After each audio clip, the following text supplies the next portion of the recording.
Look, I'm not saying the Galactic Council is useless. That would be career suicide, and I, Jackal Nev Brox, have spent too many cycles climbing the bureaucratic ladder to throw it all away now. But between you and me, the combined intelligence of our esteemed 57-species leadership collective roughly equals that of a paralyzed slug on sedatives. Let's form another committee, they said. Let's draft a strongly worded message of disapproval, they suggested. Meanwhile, the ancient cosmic entities known as the Void Weavers were literally unwinding the fabric of reality at the edges of known space. Have you ever tried explaining the concept of existential urgency to a Floopian? Their decision-making process involves consulting ancestral spores which respond at the blistering pace of 1 syllable per day. We spent 3 weeks just getting them to acknowledge that yes, the universe was in fact ending. The Artaxians suggested we sacrifice a moon or two. The Humble Federation recommended we hide in pocket dimensions. The Zorgats proposed we evolve beyond corporeal form. All brilliant ideas if you ignore the minor detail that none of them would work. The Void Weavers had already consumed 7 star systems. Not destroyed. Consumed. As in, they're gone from both reality and memory. The only reason we know they existed is because I personally maintained backup records on an isolated quantum drive. That's right. I'm the only one who remembers the Proxima Centauri vacation resort with those amazing bubble baths. You're welcome. So there we were, out of options, out of time. The council chambers reeked of fear pheromones and desperation. That's when Ambassador Trell-Nax, shaking like vegetation in a windstorm, whispered the forbidden suggestion. What about the humans? The chamber went silent. Even the quibbits stopped their incessant humming. We were truly desperate. Before we considered unleashing humans on the problem, the council tried 3 other promising species. And by promising, I mean they were the only ones not actively hiding under their equivalent of furniture. First came the Krandorians. 9-foot-tall reptilian warriors with natural armor plating and a cultural obsession with battle poetry. Their ambassador, Grask the Unflinching, pounded his chest and promised victory within a standard solar cycle. The Void Weavers shall tremble before our might. We shall write epic sagas of their defeat using their essence as ink, he declared. Very dramatic, very confident. 2 days later, their entire battle fleet returned inside out. Not destroyed. Inside. Out. Do you have any idea what an inside-out battlecruiser looks like? Let me tell you, it's not a pleasant sight. The only survivor was Grask himself, now calling himself Grask the Thoroughly Flinched, who spent 3 days babbling about colors that hunger before locking himself in a monastery on some remote moon. Next, we approached the Luminari, a species of energy beings who essentially exist as sentient mathematics. They communicate through complex equations and can manipulate reality on a quantum level. Surely beings who exist partially outside conventional physics could handle this threat, right? The Luminari spent 2 weeks analyzing the problem, then collectively shifted their energy signature to a frequency that would make them undetectable to the Void Weavers. Smart move. Except they forgot to mention this plan to anyone else, or that this frequency shift would cause massive radiation poisoning to all biological life within 16 parsecs. We lost 3 minor species and a really excellent diner on Proxima VI before we figured out what was happening. Our final attempt was the Zendi hive mind. Trillions of microscopic organisms operating as a single consciousness. They could theoretically infiltrate the Void Weavers and disrupt them from within. Their representative was a vaguely humanoid swarm that kept changing colors based on its mood. We shall become one with the enemy and reshape their purpose, it hummed confidently. We never heard from them again. Though 3 weeks later, one of the Void Weavers developed an interesting new pattern that looked suspiciously like the Xendi diplomatic symbol. So that went well. After these disasters, the council chamber was so quiet you could hear a whisperling's feather drop. Our options weren't just dwindling, They had packed their bags and gone on permanent vacation. When Ambassador Trelnax suggested humans, Elder Vorx Alan actually molted on the spot, something his species only does during near-death experiences or particularly disappointing mating seasons. Humans. The nuclear option. The species so concerning that their existence is classified as a Class 9 galactic secret. Only council members with top clearance even know they exist, and most who learn about them immediately apply for memory modification treatments. Absolutely not, hissed Councillor Zuprak, all 7 of her eye stalks trembling. Have you forgotten the mining colony incident? How could any of us forget? 3 standard cycles ago, a small human mining vessel got lost and stumbled upon an ancient pra-Azorian temple world. The pra-Azorians, 12-foot crystalline beings who had spent millennia in silent contemplation of the universe's mysteries, demanded the humans leave immediately. The humans asked if they could just gather a few mineral samples first. The pra-Azorians, offended beyond reason, deployed their legendary psychic weapon, the Mind Splinter, capable of reducing most sentient beings to drooling vegetables. The humans got headaches. Then they got annoyed. Then they got creative. 2 days later, the pra-Azorians sent a formal apology to the council and voluntarily entered a 500-year quarantine period. We still don't know exactly what happened, but the humans left with their mineral samples and a pra-Azorian high priest who had apparently converted to something called Poker Knights. Or perhaps, wheezed General Cruel of the Draylock Military Collective, you've forgotten the simulation crisis? Another collective shudder rippled through the chamber. Humans had somehow gained access to our battle simulations and helped by adding their own scenarios. Their first contribution? A simulation where all weapons suddenly transformed into various breakfast foods. Their reasoning? To encourage creative problem-solving. 3 veteran war simulators retired after experiencing what the humans called the pancake gambit. They're unpredictable, muttered Councillor Plex. They laugh at danger, groaned Ambassador Drift-Aol. They keep pets that could kill them, whispered someone from the back. But the Void Weavers had just consumed another star system while we debated. We were running out of universe. Call them, I said finally, my voice cutting through the chamber. May the cosmic architects forgive us all. Our formal request to Earth took precisely 7 minutes to receive a response. Not because of impressive faster-than-light communication technology, but because, as we later discovered, the human representative had already been hanging out in our space station's recreation area for the past 3 days, apparently fascinated by our gravity pool. Max Kelleher strolled into the Grand Council chamber wearing what I later learned was called a vintage Hawaiian shirt covered in colorful avian creatures and tree fruits. While the 57 species representatives had donned their most formal attire for this historic emergency session, Max wore something called cargo shorts and flip-flops footwear that announced each step with an insulting slapping sound. "Sup," said the human, dropping into the sacred seat of interstellar discourse, immediately adjusting it to recline at a casual angle. "Heard you guys have a cosmos problem." Councillor Zeal Mock's bioluminescent patches flashed danger patterns. The Kooksilian delegation extruded their protective mucus shields. 3 Voltraxian representatives simply fainted. Ambassador Kelleher, I began formally, we face an unprecedented. "Max is fine," the human interrupted, pulling out a small container. "Anyone want some jerky? It's teriyaki flavor." The Herbidian contingent released distress spores that would take our environmental systems weeks to filter out.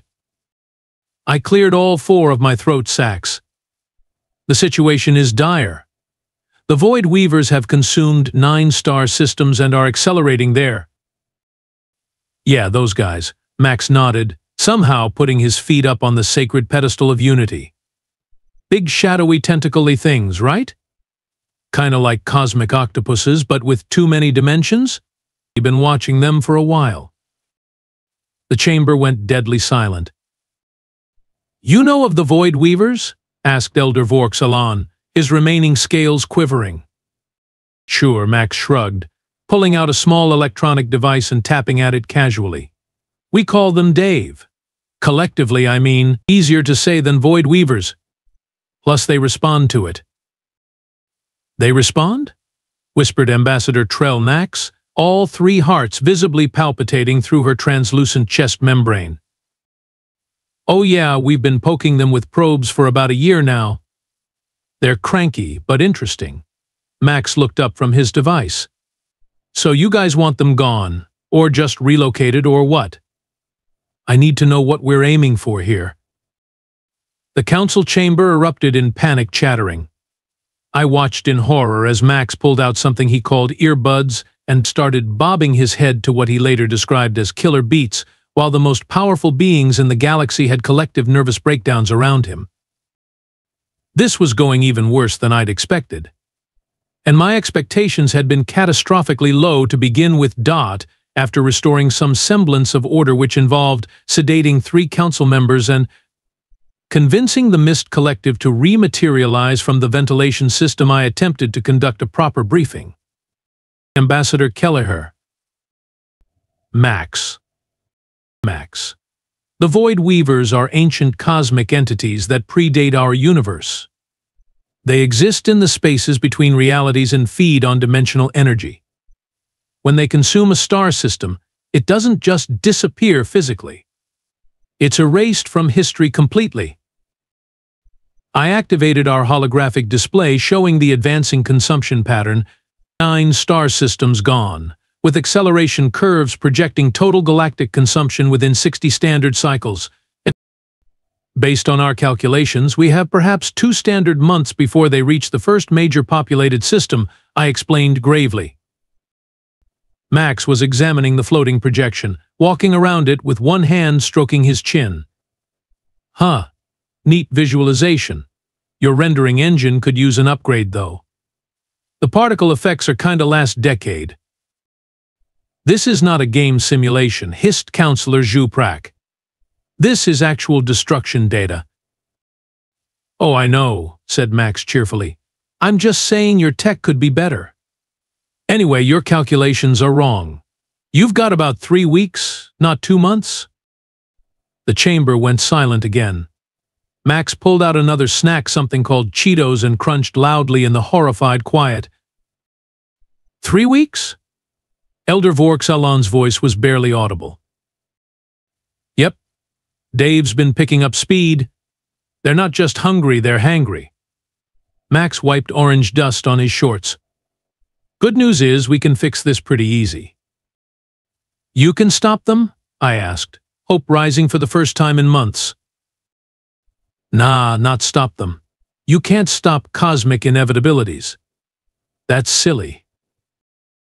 My hope plummeted faster than a quiblet during mating season. But, Max continued, we can redirect them. See, Void Weavers are basically cosmic toddlers having tantrums while sleepwalking. All we gotta do is give them a better snack and guide them somewhere else. What kind of snack? Asked Ambassador Drift Ale cautiously. Max grinned. We're gonna feed them a black hole. Specifically, we're gonna create a mini black hole by collapsing a small moon, inject it with some spicy quantum fluctuations to make it extra tasty, and basically make a cosmic trail mix, leading away from populated space. The council exploded in horror. Create a black hole? Intentionally? Screamed General Cruel. You can't just make black holes, shouted someone from the science division. That violates 17 galactic safety protocols, yelled another. Max just shrugged, reaching for more Cheetos. Yeah, we do it sometimes for fun experiments. The trick is keeping them tiny and controllable. My cousin Frankie's got like 3 in his basement lab, uses them as paperweights. I watched 57 species representatives simultaneously experience what humans apparently call existential dread. This was going splendidly. After the initial chaos subsided, and after we had to replace the Grand Council Chamber's atmospheric regulator due to the unprecedented levels of stress pheromones, Max insisted on presenting his full plan using what he called a PowerPoint. but was actually just him drawing on our sacred holographic display with his finger. "Okay, so here's the deal," Max said, sketching a crude representation of the Void Weavers. "These guys, Dave, they're like cosmic vacuum cleaners. They don't actually want to destroy reality. They're just hungry and don't know where the good food is." "The good food being black holes?" I clarified, still struggling to accept this madness. "Exactly. Black holes are basically cosmic protein shakes for these dudes, way more nutritionally dense than regular matter." Max drew an arrow toward a section of empty space. "So we create a chain of tiny black holes leading away from populated systems toward this empty region here, like breadcrumbs, or Hansel and Gretel, but reverse." Elder Vorksalon trembled. "You propose to create a series of the most dangerous phenomena in the universe as a trail?" "Yep, but that's just phase 1, Max continued cheerfully. "Phase 2 is the communication part." "You want to communicate with the Void Weavers?" asked Counselor Zhu Prak faintly. "Sure. They're not evil, just hungry and bored. We've been working on translating their dimensional vibrations into something comprehensible. Turns out they really respond to certain frequency patterns, specifically what we Earthlings call heavy metal music and dubstep drops." General Krull slammed all 4 fists on the table. "This is absurd. You cannot communicate with cosmic horrors through primitive sound patterns." Max shrugged. "Already have. We've been beaming Metallica's Master of Puppets at them for weeks. They wiggle their tentacle things in rhythm. Blom, blom. It's adorable." The Science Division representative interjected. "Even if this communication were possible, the energy required to create multiple black holes would drain our resources for generations." "Nah," Max waved dismissively. "We'll just borrow some antimatter from our reserves. We've got tons since we started farming it as a hobby about 50 years ago." The chamber went silent again. Antimatter farming was theoretically possible but practically inconceivable at our technological level. "The final phase," Max continued, drawing more incomprehensible shapes, "involves setting up a permanent feeding zone for Dave in empty space. We'll automate small black hole creation on a regular schedule, like having a bird feeder but for cosmic entities. They get fed, we don't get erased from existence. Win-win. Win-win." I watched the Council's collective shock transform slowly into desperate consideration. The plan was insane, completely, utterly insane. But then again, so were humans. "This plan violates approximately 47 cosmic safety protocols," noted the Regulatory Affairs Minister weakly. "Yeah, but Extinction violates more," Max countered with infuriating logic. After hours of heated debate, desperate alternatives, and at least 3 attempted resignations from the Council, we reached our decision. Elder Vorksalon, looking like he'd aged a millennium in a day, spoke the fateful words. "We shall proceed with the human plan. May the universe forgive us." Max grinned and clapped his hands together. "Awesome. Let me call my team. Oh, and we're gonna need snacks. Lots of snacks. Saving reality makes you hungry. The arrival of the human team nearly caused another council meltdown. Instead of dignified scientists or military strategists, Max brought 12 humans wearing identical shirts with Void Squad printed on the front, and we saw, we partied with cosmic horror on the back. Their lead physicist, Dr. Aria Blackwell, immediately commandeered our quantum laboratory. "This setup is adorably primitive," she remarked while rearranging equipment worth more than several planetary systems.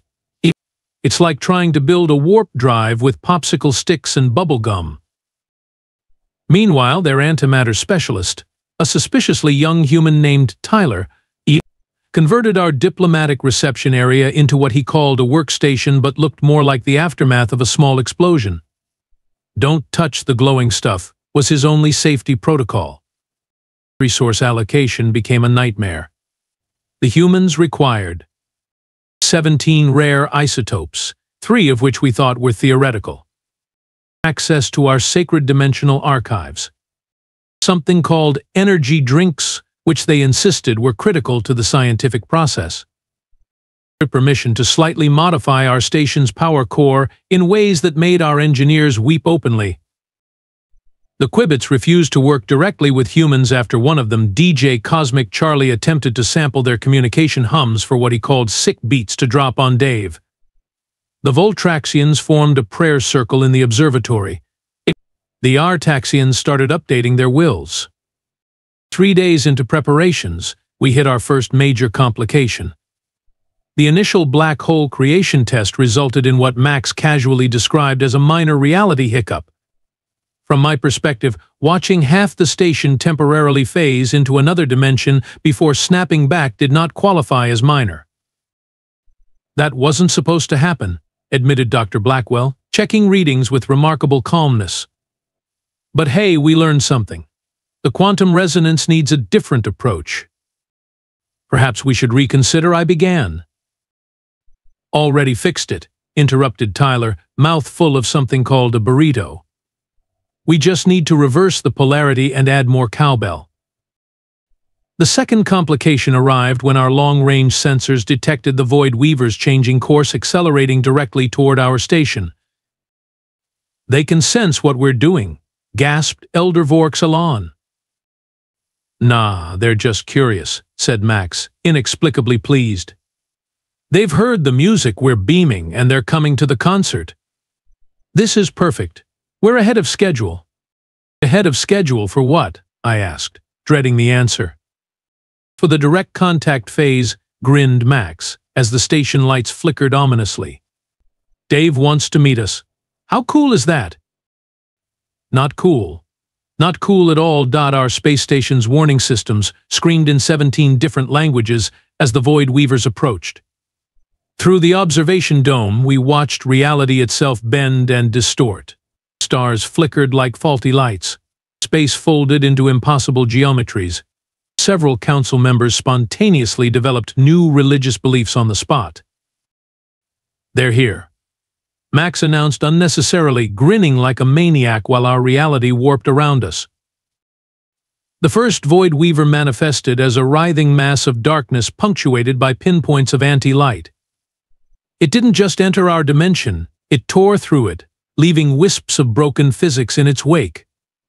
The creature was massive, extending beyond our comprehension in ways that made my neural pathways burn with protest. That's Big Dave, Max explained cheerfully, as though introducing an old friend rather than an incomprehensible horror.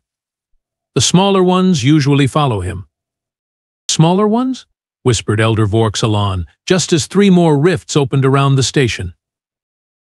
What happened next defies rational explanation, but I'll try. The humans activated their insane contraption, a cobbled-together mess of technology from 17 different species that they'd improved with duct tape and something called WD-40. Dr. Blackwell pressed a sequence of buttons while Tyler twisted dials and DJ Cosmic Charlie played music. Loud, rhythmic human noise that somehow made the Void Weavers pause their reality-consuming advance. See? They're vibing with it, shouted Max over the cacophony. Now for Phase 2.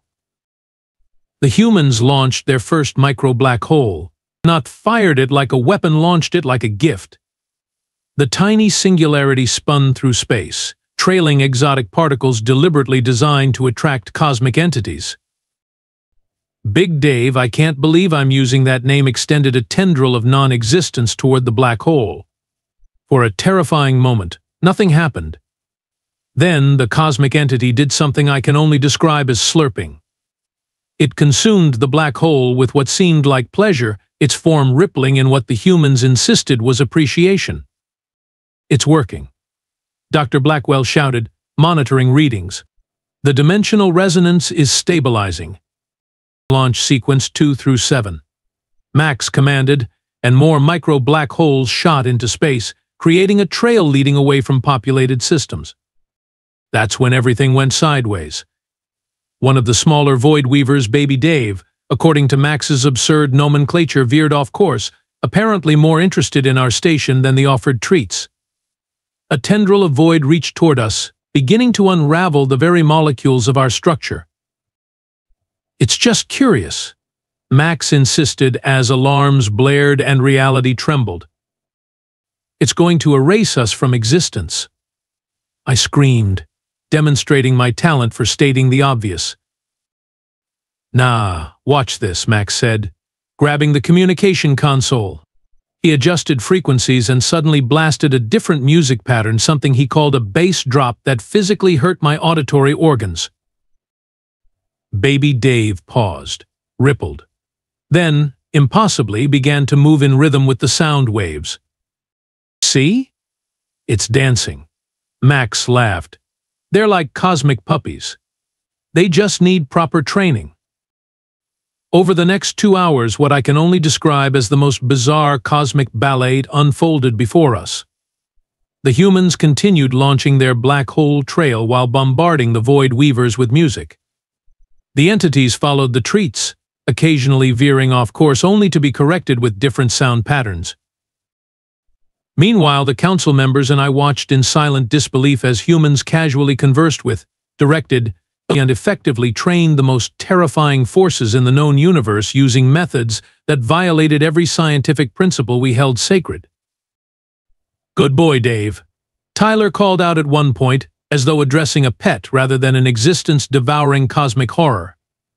Against all odds, against all reason, the insanity was working. 20-6 hours after first contact with the Void Weavers, the impossible happened. The cosmic entities, all of them, followed the trail of micro-black holes away from populated space, consuming each snack with increasing enthusiasm. The final phase of Max's plan worked with suspicious smoothness, as the humans established an automated feeding station in an empty region of space devoid of anything we valued.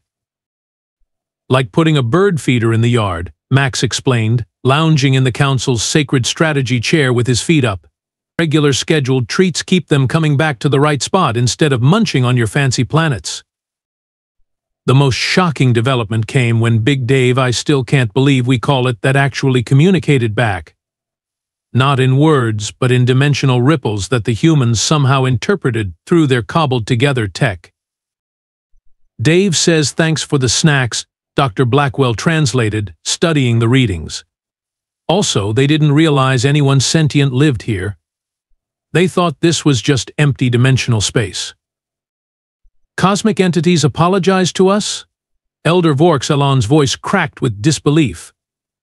"Sort of," Tyler shrugged.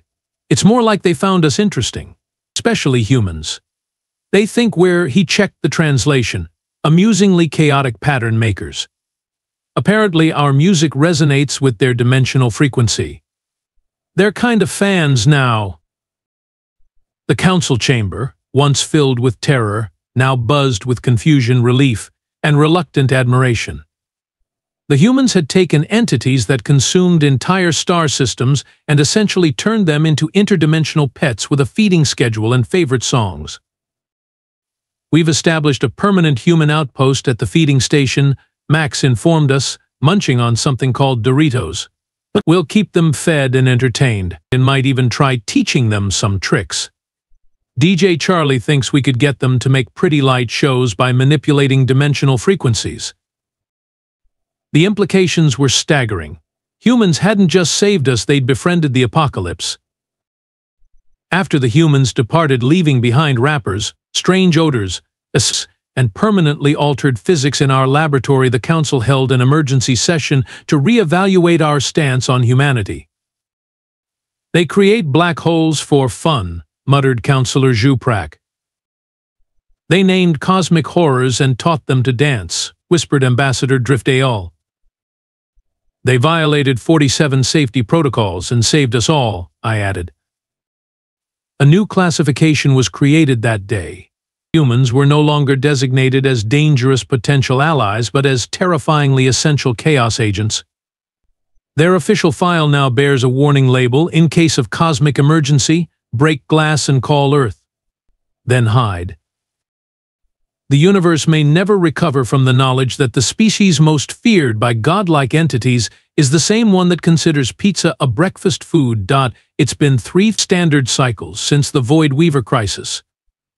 I, Jack-Al Nev-Brox, have been promoted to head of interspecies relations specifically because no one else wants to deal with humans on a regular basis. Lucky me. The galaxy has changed. The Void Weavers now happily consume their scheduled black hole treats in empty space, while occasionally putting on what the humans call cosmic light shows for special events. Apparently, Big Dave has developed a preference for something called 80s synthwave music, which Earth now broadcasts toward their feeding zone on a dedicated channel. Species that once trembled at mentions of cosmic horror now take pleasure cruises to Dave's dimensional dance party, a viewing station the humans built where tourists can safely observe the Void Weavers doing what Max calls sick moves to specially curated playlists. But the most profound change is in how we view humanity. Once classified as dangerous oddities best avoided, humans are now recognized as what they truly are, the cosmic equivalent of that one friend everyone has who's completely unhinged but somehow always solves problems no one else can touch. The Galactic Council has reluctantly established a new protocol for standard diplomatic issues, follow proper channels, or existential threats to reality itself. Call Earth immediately. Some of the older Council races find this humiliating. The Quibbits have started a formal protest movement. The Artaxians are investing heavily in human cultural understanding programs. The Voltraxians have begun wearing Hawaiian shirts to formal events in what I can only interpret as terrified reverence. As for me, I've developed a taste for what humans call coffee and have accepted the universe's greatest irony. The gods fear humans not because humans are the most dangerous species, but because humans are the only ones crazy enough to look at cosmic horror and ask, "Can I pet that?" The universe isn't safe. It never was. But now it has humans chaotic, snack-obsessed, physics-breaking humans as its improbable guardians. And somewhere in the vast cosmos, ancient entities consume black holes to dubstep while we sleep soundly at night.